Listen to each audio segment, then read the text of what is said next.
For my rock outcrop, I decided to go to Three Rivers, California.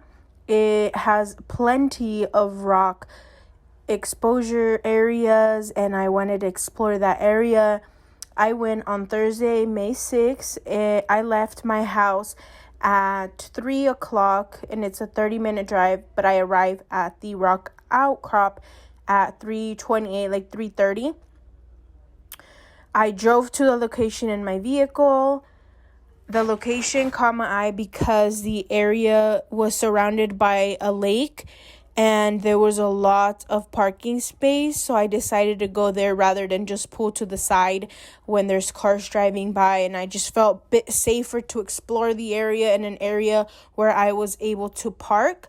Therefore, I chose this location. The area where I went was hillside. The rocks were on the hillside. They were going uphill, and the rocks were not exposed by erosion. Although there were some that looked like it, most of the ones that I were at where I was at, they weren't, and they were really big sized rocks, and like I mentioned, they were hillside. The description of the rocks that I saw at my rock outcrop, the color of it was a tan brownish with a bit of gray and yellow as well. They really matched the dirt, the sand area around there. The grain of the rock was slit. There was evidence of weathering, but not too much. And I believe that weathering is caused by the temperature and overall time that the rocks have been in that position. The geologic map of Three Rivers is Three Rivers, California. It is in the community of the Tulare County.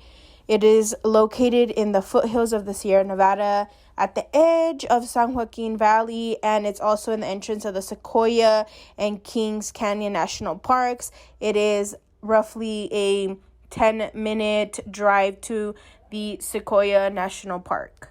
After being at the rock outcrop, I did my research, and what I came about of the rocks, that they were formed by the lakes and the rivers surrounding that area. Like I mentioned in the beginning, the area that rocks were located were by a lake, and I believe that lake was near those rocks at one time. The rocks were at the bottom of the lake, so the rocks were formed by the lakes and the rivers of Three Rivers.